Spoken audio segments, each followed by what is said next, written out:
हम depression in freezing point के कुछ एग्जाम्पल की स्टडी करेंगे। पहले तो एक न्यूमेरिकल समझा देता, कब वन ऑफ फैक्टर यूज होगा कब नहीं होगा। तो देखिए समझिए, question first,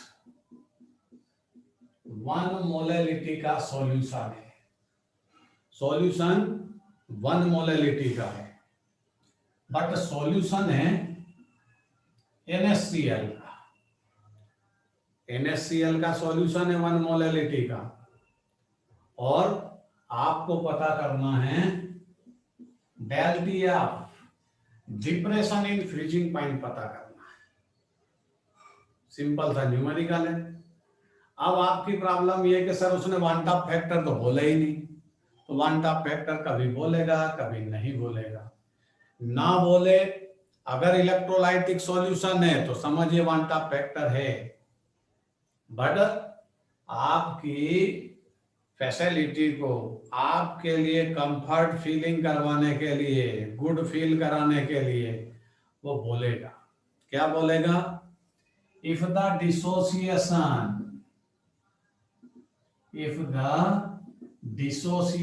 of NaCl is 90%, 90% उसका डिसोसिएशन है, तो आपको बताना है डेल टी एफ क्या होगा और सॉल्यूशन का फ्रीजिंग पॉइंट क्या होगा। फ्रीजिंग पॉइंट ऑफ सॉल्यूशन देखिए सिंपल सा है, समझते हैं। फार्मूला लगाएंगे, डेल टी एफ के एफ इनटू मोलैलिटी, ये फार्मूला है। और यहां आपको न्यूमेरिकल में यही फार्मूला यूज करना है, क्योंकि डायरेक्ट मोलैलिटी गिवन है, इसलिए WB/MB को मत ढूंढिए। तो मोलैलिटी डायरेक्ट गिवन है, 1 मोल का सॉल्यूशन है मतलब m। KF फिक्स है, KF की वैल्यू आपको यहाँ साइड में वो लिख देगा 1.86 मोल इनवर्स केल्विन। चलिए, अब आपको पहले डेल टी एफ पता करना है, तो ये फार्मूला यूज नहीं करना है, क्योंकि इलेक्ट्रोलाइटिक सॉल्यूशन है, NaCl है, और उसने बोला भी है आपको कि 90% डिसोसिएशन है। और अगर मान लो इस बात को वो ना बोले तो भी आपको इलेक्ट्रोलाइटिक सॉल्यूशन है, 100% डिसोसिएशन कंसीडर कर सॉल्व करना है। क्लियर? तो 90% डिसोसिएशन दिया, जैसा बोला वैसा काम करते हैं। चलिए, NaCl में आयन कितने मिलेंगे? Na+Cl- आयन मिले 2, और जिसमें आयन 2 मिलते हैं उसका वन टॉप फैक्टर क्या होता है? I = 1 + alpha. ये डिसोसिएशन के केस में फार्मूला है। I for one Hoff factor, I factor भी बोलते हैं, 1 + अल्फा, 2 आयन है तो 1 + अल्फा। अल्फा पता करें, अल्फा क्या है? अल्फा होता है degree of dissociation, degree of dissociation, percentage wise dissociation. कितना परसेंट डिसोसिएशन? 90%। तो 90/100 0.9, ये आ गया अल्फा। बस यहां लगा के पुट अप कर लीजिए 0.9, तो आंसर आ जाएगा आई फैक्टर का 1.9। और अगर मान लीजिए 90% डिसोसिएशन ना आपको बोलता तो फिर वन टॉप फैक्टर होता 2, क्योंकि आपको 100% डिसोसिएशन कंसीडर करना था। चलिए, डेल टी एफ पता करना है। डिप्रेशन इन फ्रीजिंग पॉइंट, कितना डिप्रेस हुआ फ्रीजिंग पॉइंट, ठीक। KF की वैल्यू क्या है? 1.86। मोलैलिटी क्या है? 0. Molality 1 into one Hoff factor. अब फार्मूला बदलेगा, देखो फार्मूला फिर से एक बार आप बोलोगे ये क्या कर दिया सर ने उल्टा सीधा। मैं यहाँ फार्मूला चेंज करूंगा, यहाँ रखाएगा i factor KF into M। इस फार्मूले से आपको सॉल्व करना पड़ेगा। Colligative property van't Hoff factor पर डिपेंड है। Del TF equal to i factor 1.9, KF 1.86, molality 1। आपको इसको और इसका मल्टीप्लिकेशन करना है और मेरे को डेल TF का आंसर बताइए। डिप्रेशन इन फ्रीजिंग पॉइंट का आंसर क्या है? डिप्रेशन इन फ्रीजिंग पॉइंट का आंसर बताइए।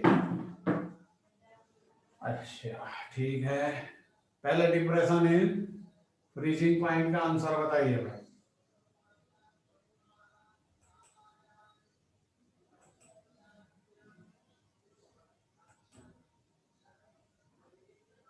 बोलिए आंसर।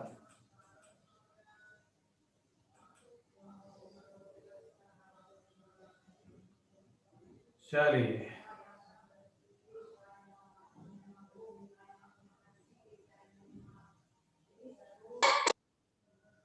3.535 3.53 आंसर कुछ बोला है 3.53।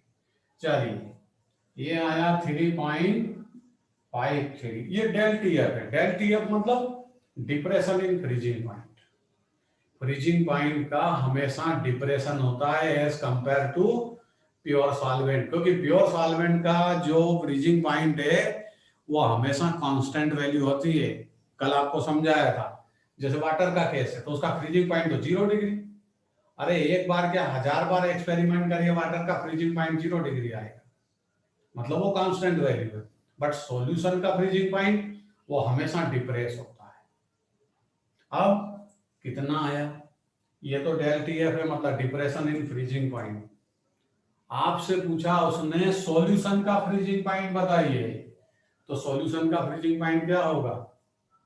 Freezing point of solution equal to 0 minus 3.53, answer बनेगा -3.53। ये सॉल्यूशन का फ्रीजिंग पॉइंट होगा। दोनों के आंसर को चेक करिए। डेल टीएफ पॉजिटिव वैल्यू, ये del TF positive value sign, positive sign से value I.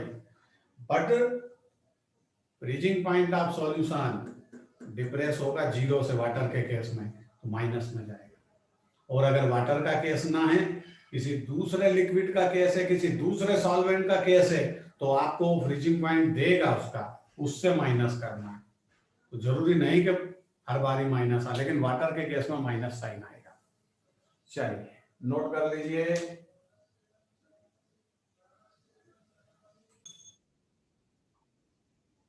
Depression in freezing point हमारी लाइफ में कहां यूज होता है? एक, सबसे पहला, आपके पास कोई प्योर सॉल्वेंट है, जैसे वाटर, ये प्योर सॉल्वेंट है, तो आपको ये पता है कि इसका फ्रीजिंग पॉइंट केल्विन में 273 केल्विन और 0 डिग्री सेंटीग्रेड है। मतलब प्योर वाटर 0 डिग्री सेंटीग्रेड पर आइस में कन्वर्ट होता है, मीन सॉलिड फेस में जाता है। यही मेल्टिंग पॉइंट का मीनिंग है। जब कोई मटेरियल अपनी लिक्विड फेस से कहां चला जाए, सॉलिड फेस चेंज कर ले। और ये भी ध्यान रखिए, ये प्रोसेस एक्सोथर्मिक होगा, क्योंकि लिक्विड जब अपनी एनर्जी को रिलीज करेगा तब सॉलिड में आएगा, क्योंकि उसके पास जो अमाउंट ऑफ एनर्जी है, हीट एनर्जी जो उसके अंदर रिजर्व है, उसको रिलीज करेगा, कूल होगा, तब वो सॉलिड में कन्वर्ट होता है। इसलिए इस टेम्परेचर को हम बोलते हैं मेल्टिंग पॉइंट। जब कोई लिक्विड अपनी सॉलिड फेस में कन्वर्ट हो जाए, वो उसका टेम्परेचर मेल्टिंग पॉइंट। वाटर का मेल्टिंग पॉइंट, फ्रीजिंग पॉइंट क्या है? वाटर का फ्रीजिंग पॉइंट क्या है?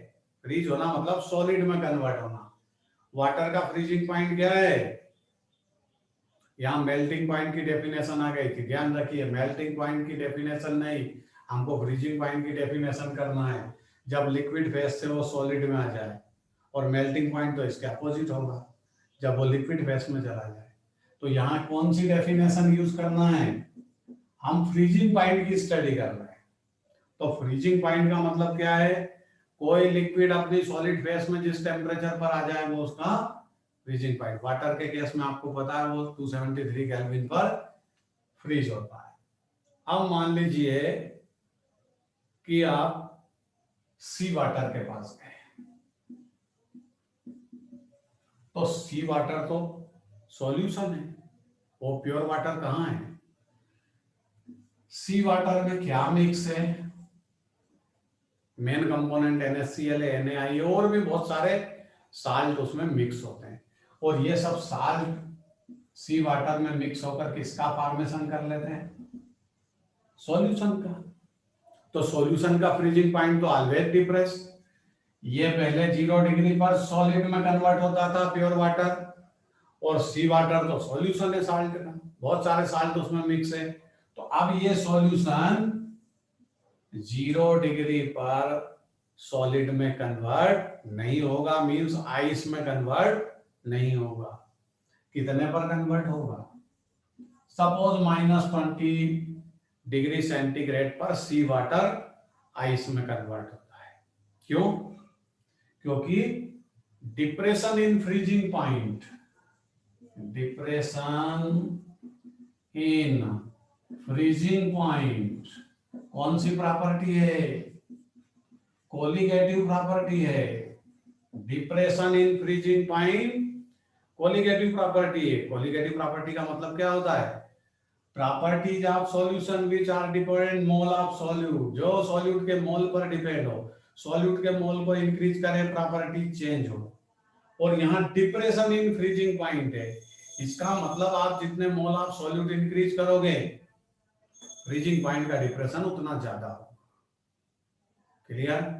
अगर आप NaCl के अमाउंट को इंक्रीज करते हैं और चाहते हैं कि -20 डिग्री से भी डाउन चला जाए उसका फ्रीजिंग पॉइंट, तो आपको NaCl के अमाउंट को इंक्रीज करना है, ऑटोमेटिक उसका फ्रीजिंग पॉइंट और ज्यादा डिप्रेस हो जाएगा, -30 डिग्री पे चला जाएगा। अब इस कहानी में हमें समझ में क्या आया? हमें समझ में ये आया कि वाटर 0 डिग्री पर आइस में कन्वर्ट होता था सॉलिड में, लेकिन ये सी वाटर -20 डिग्री पर सॉलिड में आएगा, -30 डिग्री पर सॉलिड में आएगा।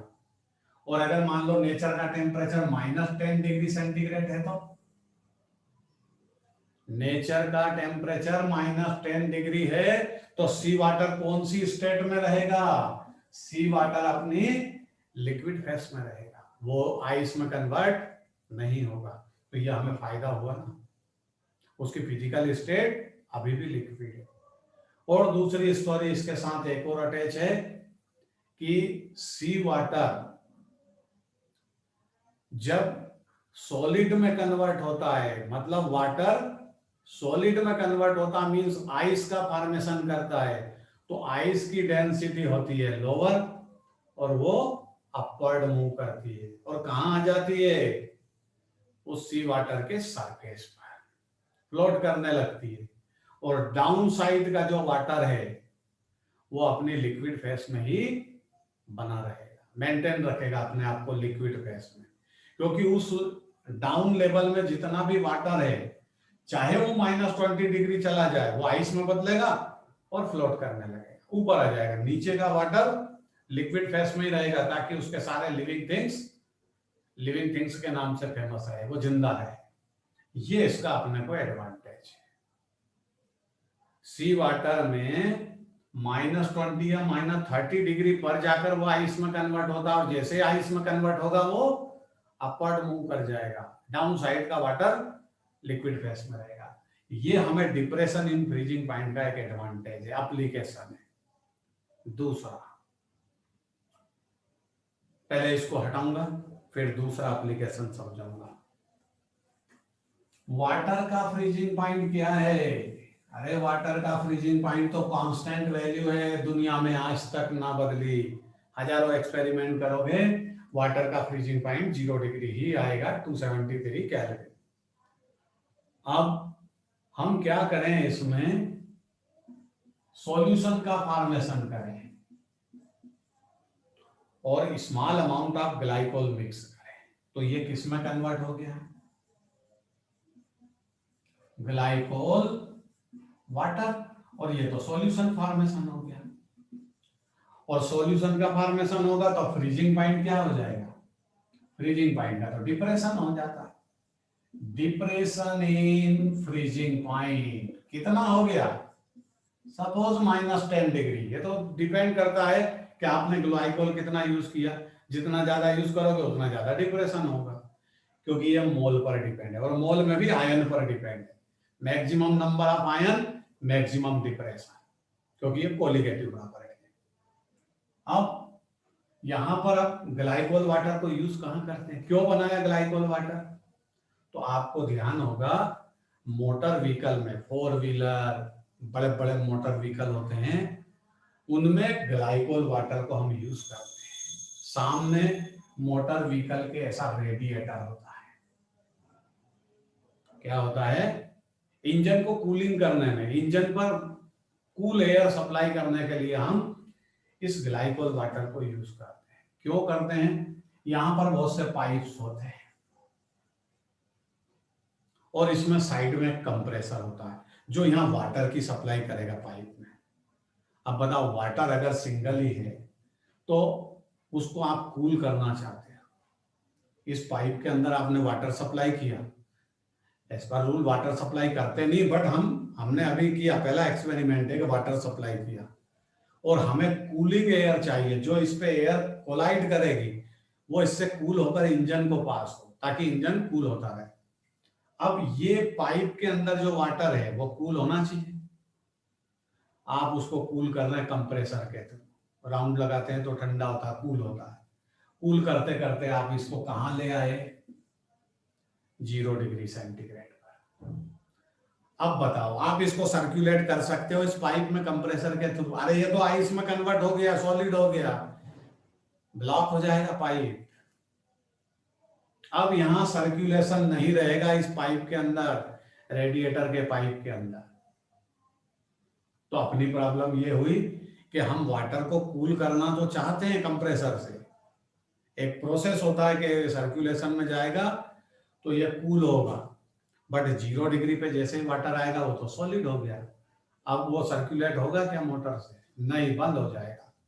इसका मतलब हमको वाटर का फ्रीजिंग पॉइंट डिप्रेस करना है, तो हमने उसमें क्या मिक्स कर दिया, ग्लाइकोल, और ग्लाइकोल वाटर को फॉर्मेशन कर लिया। अब ग्लाइकोल वाटर फॉर्मेशन हुआ तो हम इस पाइप में अब ग्लाइकोल वाटर को सप्लाई करेंगे, सर्कुलेट करेंगे। एक साइड में मोटर व्हीकल में एक होल होता है, उसमें कंपनी ग्लाइकोल वाटर को, ग्रीन कलर का होता है वो फिलअप करके रखती है और वो इसमें अब सर्कुलेट होगा। तो ये तो सॉल्यूशन है। अब ये तो -10 डिग्री पर सॉलिड में कन्वर्ट होगा, और मान लीजिए 0 डिग्री टेम्परेचर आ भी गया उस सॉल्यूशन का, तो 0 डिग्री पे तो वो लिक्विड रहेगा, क्योंकि उसका फ्रीजिंग पॉइंट तो डिप्रेस हो चुका, 10 डिग्री माइनस पे। जब -10 डिग्री ग्लाइकोल वाटर का टेम्परेचर आएगा तब वो सॉलिड होगा, अदरवाइज वो 0 डिग्री पे तो लिक्विड है, सर्कुलेट होता रहेगा। और यहां से जो एयर इसके पास होगी व्हीकल चलते समय, ये इस कूल एरिया से पास होकर के फिर इंजन को जाएगी। तो रेडिएटर का यूज हम डिप्रेशन इन फ्रीजिंग पॉइंट के कंसेप्ट से करते हैं। तीसरा एप्लीकेशन, अर्थ का जो नॉर्थ पार्ट है उस पर मैक्सिमम टाइम आइस का फॉर्मेशन होता रहता है। जैसे इंडिया में अगर आप जम्मू कश्मीर में जाओगे तो विंटर सीजन में वहां टेम्परेचर कितना चला जाता है, -10 डिग्री, और मैंने तो एक बार -20 डिग्री सेंटीग्रेड भी वहां टेम्परेचर देखा है और सुना है। इतने टेम्परेचर पर तो वाटर आइस में कन्वर्ट हो जाएगा, और हो भी जाता है, वहां तो आइस फॉल होती है या आइस में वहां का वाटर मैक्सिमम टाइम कन्वर्ट होता है। वहां के जो टेप होते हैं उनमें अगर आप टेप को ओपन करोगे तो वाटर सप्लाई नहीं होता है, आइस कलेक्ट हो जाती है। तो समस्या ये होती है कि ऐसी जगह पर जहां विंटर सीजन में टेम्परेचर बहुत डाउन जाता है, वहां वाटर ना तो ड्रिंकिंग पर्पस का बनेगा, बॉटल में अगर आइस, बॉटल के अंदर वाटर है भी तो वो लिक्विड कहाँ होगा, आइस हो चुका है, ना तो आप ड्रिंकिंग पर्पस में यूज कर सकते, ना आप मोटर व्हीकल में कहीं यूज कर सकते हैं। तो ड्रिंकिंग पर्पस के वाटर के पास आते हैं कि वहां पर लोग क्या करते हैं, फिर इसमें क्या करते हैं, ऐसे कंट्री में जहां टेम्परेचर बहुत डाउन रहता है, इस वाटर के साथ कोई दूसरा सब्सटेंस मिक्स करते हैं और लोग अपनी फैशन के अकॉर्डिंग अल्कोहल को मिक्स कर लेते हैं। सॉल्यूशन बन गया, सॉल्यूशन बन गया तो वाटर का फ्रीजिंग पॉइंट डिप्रेस हो जाएगा, -20 चला गया, मतलब वो 0 डिग्री पे तो लिक्विड ही रहेगा ना, और उसको ड्रिंकिंग पर्पस में यूज कर लेते हैं। चलिए, दूसरा मोटर व्हीकल है, ये तो ड्रिंकिंग पर्पस का वाटर की प्रॉब्लम थी, तो उसमें हमने अल्कोहल मिक्स कर लिया। पेट्रोल डीजल से मोटर व्हीकल चलेगा, और मान लीजिए वो ऐसी कंट्री में चला गया या ऐसे पोर्शन में पार्ट में चला गया जहां टेम्परेचर बहुत कम है, तो उसका पेट्रोल और डीजल तो टैंक में ही आइस बन जाएगा, वो अपने टेम्परेचर पर सॉलिड में कन्वर्ट होगा, जो उसका फ्रीजिंग पॉइंट है। तो ऐसे केस में क्या करते हैं, उस पेट्रोल के साथ भी हम अल्कोहल को मिक्स करते हैं, पावर पेट्रोल या पावर डीजल के नाम से उसको बदल देते हैं। सॉल्यूशन प्रिपेयर हुआ, उसका फ्रीजिंग पॉइंट डिप्रेस हो गया। अगर टेम्परेचर नेचर का -20 डिग्री भी चला गया तो वो पेट्रोल डीजल अब लिक्विड से सॉलिड में कन्वर्ट नहीं होगा और मोटर व्हीकल रन करता रहेगा, चलता रहेगा। आ रही समझ में? इस तरह ये डिप्रेशन इन फ्रीजिंग पॉइंट के बहुत सारे एप्लीकेशन है। फ्रीजिंग पॉइंट का हमेशा डिप्रेशन होता है और डिप्रेशन के बहुत सारे एडवांटेज। पहले इनको हम स्टेटमेंट वाइज लिखेंगे और उसके बाद हम ऑस्मोटिक प्रेशर की स्टडी करेंगे। चलिए नोट करिए, मेन कॉन्सेप्ट है उसको समझेंगे। यहां पर जब हम सॉल्यूशन का फॉर्मेशन करते हैं तो हमारे पास कौन होता है?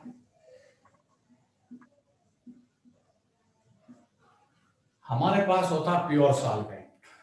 अब प्योर सॉल्वेंट तो सॉल्वेंट है, उसकी स्टडी करने से क्या लेना देना, वो अपनी जगह करेक्ट है, उसकी कोई प्रॉपर्टी चेंज नहीं होती है, उसकी जितनी भी प्रॉपर्टी है वो कांस्टेंट है। जैसे प्योर सॉल्वेंट का vapour pressure constant value, pure solvent का boiling point constant value, pure solvent का melting point, freezing point constant value. Change कब होती है? चेंज जब आप उसमें कोई सॉल्यूट मिक्स करें, तब उस सॉल्यूशन की प्रॉपर्टी चेंज हो जाती है। तब वो सॉल्वेंट रही कहां जो प्रॉपर्टी चेंज ना होगी। अब समस्या है आपके सामने कि जब आप किसी प्योर सॉल्वेंट में सॉल्यूट मिक्स करते हो तब सॉल्यूशन का फॉर्मेशन होता है। तो सॉल्यूट दो टाइप के होते हैं। एक वो सॉल्यूट जो नॉन वोलेटाइल सॉल्यूट होता है, जो ऑटोमेटिक वेपोराइज्ड ना हो, जैसे NaCl, KCl, Na2SO4, urea, glucose, fructose, sucrose, they are non volatile solute, ये ऑटोमेटिक वेपोराइज्ड नहीं होते। इसके लिए हमने राउल्ट्स लॉ की स्टडी की, पहला आपके पास फार्मूला लिखा हुआ है। दूसरे टाइप का सॉल्यूट होता है वोलेटाइल सॉल्यूट, जो नेचर में रखने पर ऑटोमेटिक वेपोराइज्ड हो जाए, मीन जिनके बॉइलिंग पॉइंट लोअर हो। ईथर, आयोडीन, ये वोलेटाइल सब्सटेंस, इनके भी सॉल्यूशन होते हैं और इनके सॉल्यूशन फिर राउल्ट्स लॉ में कुछ चेंजिंग कर देते हैं। तो हमने वहां भी स्टडी की इमिसिबल लिक्विड का सॉल्यूशन राउल्ट्स लॉ क्या बोलता है, वो भी आपके पास लिखा हुआ है। अब सॉल्यूट की और भी क्वालिटी होती है, ये तो एक टाइप की क्वालिटी हुई कि वोलेटाइल नॉन वोलेटाइल, और दोनों के लिए राउल्ट्स ने लॉ दे रखे हैं, वो आपको पता है, डबल से अभी यहां रिपीट नहीं करूंगा। सॉल्यूट के एक और क्लासिफिकेशन है, एक क्लासिफिकेशन होता है नॉन इलेक्ट्रोलाइट। सॉल्यूट का ये भी क्लासिफिकेशन है, सॉल्यूट नॉन इलेक्ट्रोलाइट भी हो सकता है। नॉन इलेक्ट्रोलाइट मीन्स जो इलेक्ट्रोलाइट ना हो। अब नॉन इलेक्ट्रोलाइट मीन्स जो डिसोसिएट ना हो, अपने सिंगल मॉलिक्यूल को वाटर में या प्योर सॉल्वेंट में वो डिसॉल्व करके रखता है, वो मॉलिक्यूल को डिसोसिएट नहीं करता, उसको बोलते हैं नॉन इलेक्ट्रोलाइट। इसके एग्जांपल लिखूंगा मैं, यूरिया जिसका फार्मूला होता है NH2CONH2, एक दूसरा ग्लूकोज, तीसरा फ्रक्टोज, सुक्रोज, ये सब नॉन इलेक्ट्रोलाइट है। मतलब इनके सॉल्यूशन जब आप प्रिपेयर करोगे तो ये वाटर में डिसॉल्व होने के बाद अपने आयंस में डिसोसिएशन नहीं करते। इसका मतलब इनके केस में want of factor, I factor जिसको हम बोलते थे, वांट ऑफ फैक्टर, इसका कोई लेन देन नहीं रहेगा, इसका यूज नहीं करेंगे फार्मूले में। दूसरे टाइप का जो सॉल्यूट होता है उसको बोलते हैं हम इलेक्ट्रोलाइट। दूसरे टाइप का जो सॉल्यूट का क्वालिटी है, सॉल्यूट का टाइप है, वो होता है इलेक्ट्रोलाइट। इलेक्ट्रोलाइट वो मटेरियल होता है, वो सॉल्यूट होता है जो प्योर सॉल्वेंट में डिसॉल्व करने के बाद अपने आयंस में डिसोसिएट हो जाए, डिवाइड हो जाए, पॉजिटिव आयन नेगेटिव आयन, वो इलेक्ट्रोलाइट। जैसे NaCl, KCl, NH4Cl, ठीक, और K2SO4, Al2SO4 whole thrice, FeCl3 and K4FeCN whole 6. They are called electrolyte. ये सभी इलेक्ट्रोलाइट्स और ये डिसोसिएट होंगे। लेकिन एक इलेक्ट्रोलाइट ऐसा है जो एसोसिएशन भी कर जाता है, मतलब उसके दो मॉलिक्यूल आपस में अटैच हो जाते हैं, उसको बोलते हैं एसोसिएशन। ये करता है डिसोसिएशन, ये सब डिसोसिएट होंगे और इनका डिसोसिएशन में पहले आपको यहां समझाता है और फिर वांटा फैक्टर इसमें पता करते हैं। फिर हम एसोसिएशन का केस लेंगे। जैसे आपके पास NaCl का केस है और यहां पर आपको वांटा फैक्टर ही कैलकुलेट करना है। वांटा फैक्टर कैसे कैलकुलेट करते हैं? NaCl डिसोसिएट हुआ, कितने आयंस में? Na+Cl-, कितने आयन बने? 2। इसमें आपको वांटा फैक्टर पता करना पड़ेगा। क्या बनेगा इसका van't factor? I factor means van't factor 1 + alpha. ये बन गया। 2 आयन है तो 1 + अल्फा, 3 आयन होते तो 1 + 2 अल्फा, 4 आयन होते तो 1 + 3 अल्फा, 5 आयन होते तो 1 + 4 अल्फा। ऐसे फार्मूला बनता है I फैक्टर का। बट अल्फा क्या है? अल्फा है degree of dissociation, degree of dissociation, percentage wise dissociation. Degree of dissociation का सीधा सा स्ट्रेट फॉरवर्ड मीनिंग है परसेंटेज वाइज डिसोसिएशन। जैसे आपको पहले भी समझाया केमिकल इक्विलिब्रियम में, कोई मटेरियल 10% डिसोसिएट हुआ तो 10/100 मतलब 0.1, ये अल्फा है। 20% डिसोसिएट हुआ 20/100, बोलो 20/100 1/5, ठीक है। तो ये अल्फा की वैल्यू आ जाएगी, वो वहां पुट अप करेंगे, वांटा फैक्टर आ जाएगा, ठीक है। तो डिग्री ऑफ डिसोसिएशन का जो केस है वो इलेक्ट्रोलाइट के केस में होगा और आयन के नंबर के बेस पे आई फैक्टर पता होगा। और ये आई फैक्टर कोलिगेटिव प्रॉपर्टी के फार्मूले में लेके आपको वैल्यू मल्टीप्लिकेशन करके उस प्रॉपर्टी को चेंज करना पड़ेगा। चारों फार्मूले लिखूंगा चेंज करके, पहले आई फैक्टर पता कर लें। ये NaCl का होगा।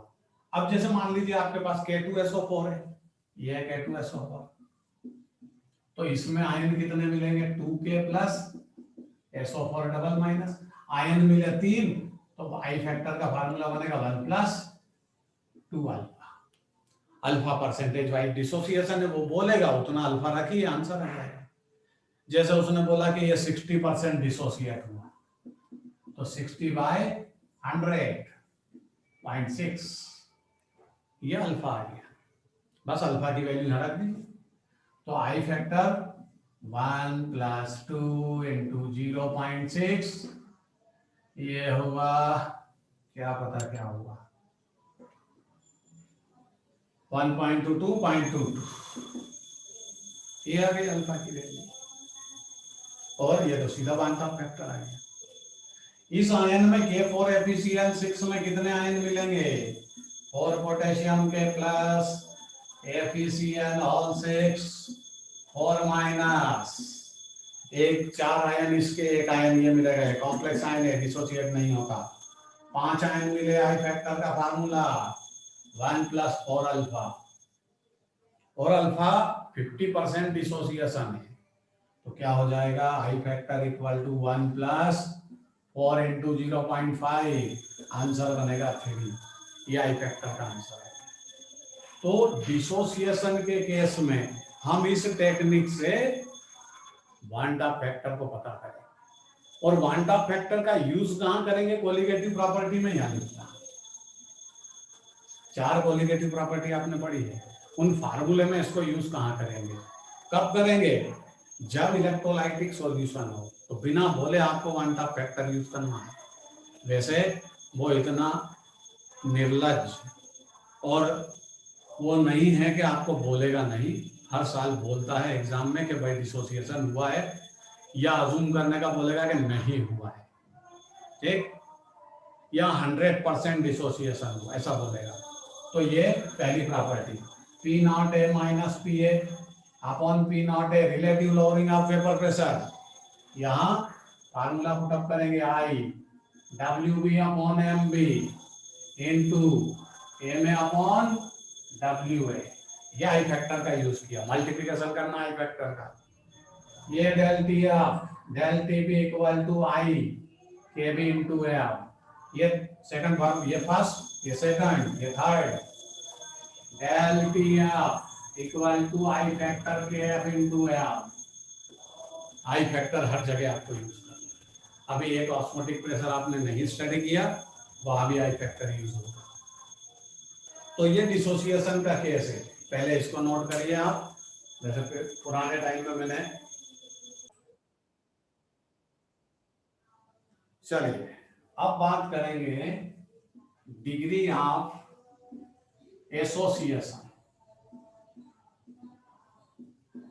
जब हम प्योर सॉल्वेंट में किसी इलेक्ट्रोलाइट को मिक्स करते हैं तो वो इलेक्ट्रोलाइट अपने नेचर के अकॉर्डिंग डाइमर का फॉर्मेशन कर लेगा, मींस उसके 2 मॉलिक्यूल आपस में एसोसिएशन कर जाएंगे, तो उसका जो प्रॉपर्टी है सॉल्यूशन की चेंज हो जाएगी। किस तरह? उसको बोलते हैं हम डिग्री ऑफ एसोसिएशन। रिप्रेजेंट तो उसको अल्फा से ही करेंगे, और अल्फा वही परसेंटेज वाइज एसोसिएशन है। चलिए एसिटिक एसिड ले, ये बेंजीन लिया आपने, ये क्या है? बेंजीन सॉल्वेंट है, ये प्योर सॉल्वेंट है। इस प्योर सॉल्वेंट बेंजीन में आपने मिक्स किया एसिटिक एसिड, CH3COOH। ये भी इलेक्ट्रोलाइट का एग्जांपल है, एसिटिक एसिड। डिसोसिएशन होना था लेकिन एसोसिएशन हो जाता है। कैसे? ये एसिटिक एसिड का एक मॉलिक्यूल, ऐसी डिजाइन होती है एसिटिक एसिड की, ठीक। और एसिटिक एसिड में आप जानते हो कहानी क्या है? हाइड्रोजन किससे अटैच है? यहाँ पर कोवेलेंट बॉन्ड से, ऑक्सीजन से। ऑक्सीजन क्या करेगी उसके साथ? वही करेगी जो हर बार उसको करना होता है, इलेक्ट्रॉन इधर लेगी, ये नेगेटिव ऑक्सीजन, और ये हाइड्रोजन कैसा हो जाएगा? पॉजिटिव। जहां जहां हाइड्रोजन ऑक्सीजन फ्लोरीन नाइट्रोजन से अटैच होगा वहां वहां हाइड्रोजन बॉन्ड का फॉर्मेशन होता है, ये रूल है। ये एसिटिक एसिड का सेकंड मॉलिक्यूल, यहाँ जरा जगह करेंगे। इस प्योर सॉल्वेंट में हम एसिटिक एसिड को थोड़ा दूर मिक्स करते हैं, ये मिक्स कर दिया, ये मिक्स कर दिया एसिटिक एसिड। अब यहाँ डायग्राम ले रहे हैं, ये एसिटिक एसिड का एक मॉलिक्यूल, ये ऑक्सीजन ने इलेक्ट्रॉन अपने साइड लिए हाइड्रोजन को पॉजिटिव बनाया, ये ऑक्सीजन इलेक्ट्रॉन कार्बन को देगी, कार्बन इस ऑक्सीजन को इलेक्ट्रॉन डोनेट कर देगा।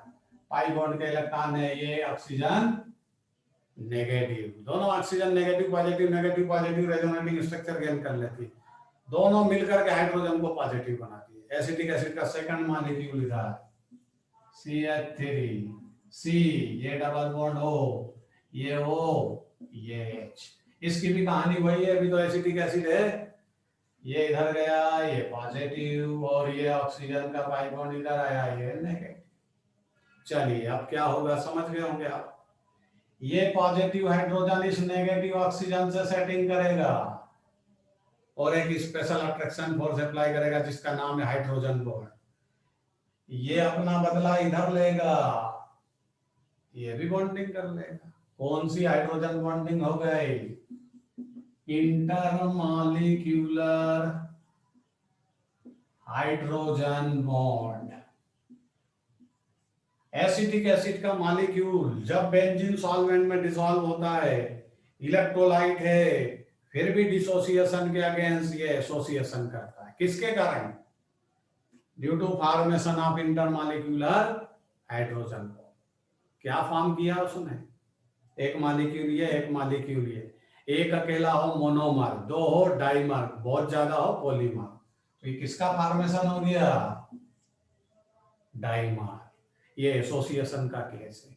इसमें भी आपको वन टॉप फैक्टर यूज करना पड़ेगा, क्योंकि दो मॉलिक्यूल एक साथ आ गए ऐसे, CH3COOH, ये number of n molecule, n मतलब 2, ये एसोसिएट हो गए CH3COOH ऑल n, डाइमर का फॉर्मेशन हो गया। n की वैल्यू क्या है यहाँ पर? 2। तो एसोसिएशन के केस में वन टॉप फैक्टर कौन से फार्मूले से पता करोगे? I factor equal to 1 minus alpha by n, और n की वैल्यू वो बोलेगा कि वो डाइमर है कि ट्राइमर है।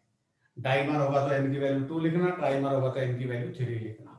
इस फार्मूले से क्या पता कर लोगे? आई फैक्टर।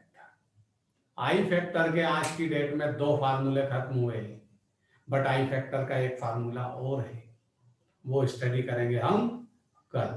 आज अभी एसोसिएशन का केस नोट करें।